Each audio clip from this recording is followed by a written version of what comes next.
17 years ago, Austin band Fastball released The Way, a song which would spend 7 weeks on top of the charts. While many are familiar with its famous chorus, far fewer know of the true and terrifying story behind that song. The Night Beat's Michael Perchik joins us now to explain. Michael? Mike and Quita, this was one of my favorite songs growing up. One of those hits you never switched off from when it came up on the radio, but it wasn't until I looked into the song's meaning and deep Central Texas ties that I truly appreciated what it is, a tribute to a beloved couple from Salado.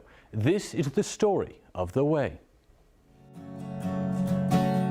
An exit to eternal summer slacking. Where were they going without ever knowing the way?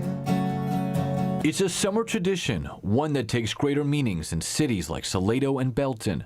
For Leela and Raymond Howard, that tradition was Pioneer Day in Temple. Well, I knew they was going to be going because they all went every year. And the Howards were both on their second marriage, united through a love of the church and that late-in-life lust to live. I think they just enjoyed going and doing things, you know, together. And Nanny always, that's the main word she stood by is go. That's right. She wanted to go. She didn't care where. And on that particular Saturday, go was on their minds. But their family had different thoughts.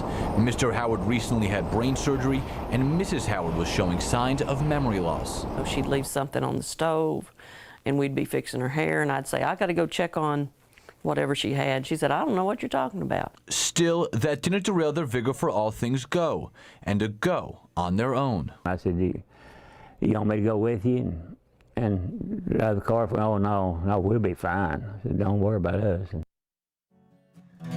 Anyone can see the road that they walk on is paved in gold.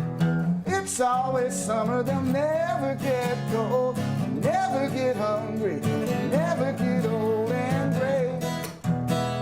The trip from their Belton home to Temple was 10 miles, 15 minutes tops. And they'd stay till about 3 o'clock usually. So when it got 5 and they weren't home. And everybody is doing everything they can to get this couple back home safely. Their disappearance gained widespread media attention, including in the Austin American-Statesman. I looked in right away, this story sort of struck me.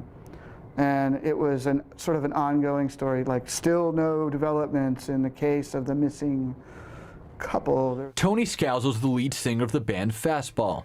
At the time, the Austin group was looking for inspiration for their second album. Started getting these ideas, well, maybe they don't want to be found, and maybe they just like, you know, they're sick of being responsible and they just want to go out and have fun. And within a few hours, Scalzo had developed the bulk of the song.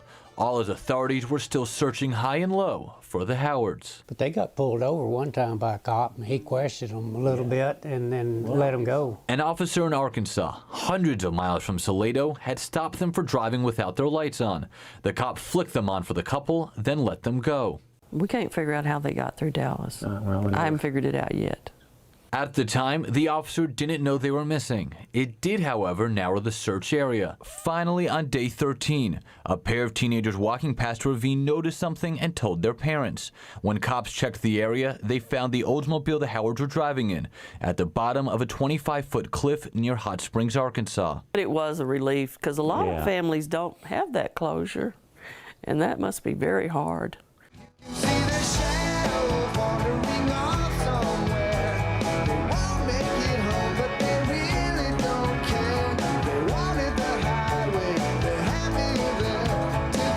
On a conference call, Fastball and its managers were discussing what song would be the single in their new album. Our manager just blurts out, "What about that song, The Way?